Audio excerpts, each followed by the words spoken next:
Hi hello welcome friends. இதோ பாருங்க, காலை தோசை சுட்டுட்ருக்கோம். தோசைக்கு பாருங்கள், இதோ பாருங்க, இது இட்லி பொடி. இது இட்லி பொடி. இது பாருங்க, இது சென்னாக்கூனி பொடி, சென்னாக்கூனி இறால் பொடி. இது 2 தோசை செய்ய போகிறோம். இதை பாருங்க, எண்ணெய் ஊற்றி இட்லி பொடி ஃபஸ்ட்டு போட்டு ஒரு தோசை,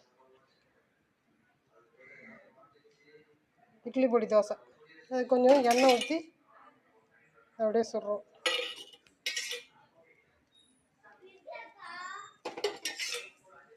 இட்லி பொடி லைட்டாக தூவி சாப்பிடும். சென்னாக்கூனி பொடி, சென்னாக்கூனி பொடி தூள் போட்டு அது ஒரு சென்னாக்கூனி பொடி தூள் போட்டு அது ஒரு தோசை. சென்னாக்கூனி பொடி இது இந்த கலருக்கும் இட்லி பொடிக்கும் வித்தியாசம் இருக்குது பாருங்கள். இட்லி பொடி இந்த கலரில் இருக்குது பாருங்கள். சென்னாக்கூனி பொடி அது வேறு மாதிரி இருக்கு பாருங்கள் கலர். அந்த இறாலோடு அரைச்சது இது கொஞ்சம் டிஃப்ரெண்ட்டாக இருக்குது பாருங்கள்.